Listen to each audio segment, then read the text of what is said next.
But look, the truth is, in some areas, we can genuinely point to having really grasped the opportunities and been really world leading in it. But in other ways, we've absolutely missed some of the huge opportunities, particularly in jobs and skills that come with how we actually build this stuff.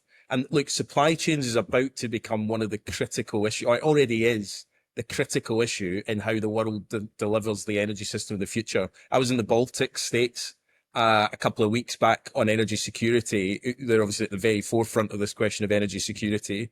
They're building floating offshore wind and offshore wind projects. We're in a race against certainly all of Europe, but actually China is one of the most rapidly deploying countries in renewables anywhere in the world.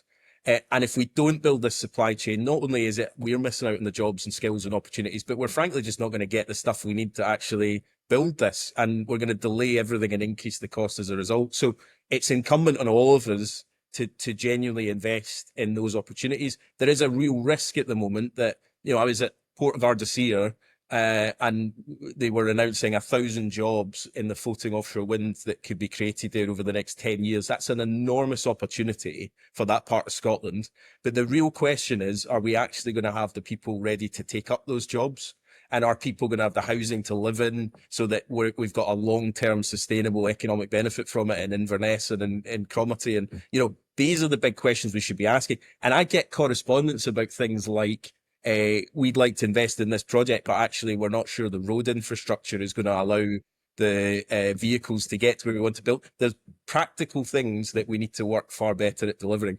But the other thing I would say, and at risk of being too defensive of the Scottish Government going into an election year here, is I think, to be fair, the challenge has been two governments with different bits of responsibility for deploying this have not been working coherently for too long.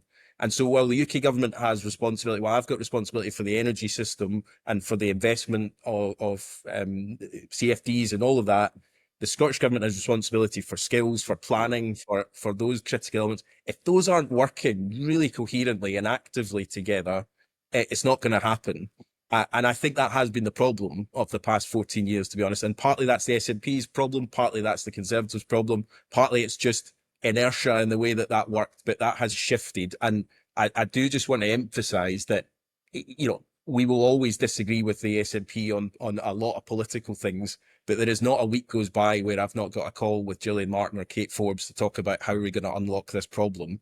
And the politics is at the door and we're just getting on with doing it. And that is what the people expect their governments to do. And it's the only way we're going to unlock the potential of this in the future.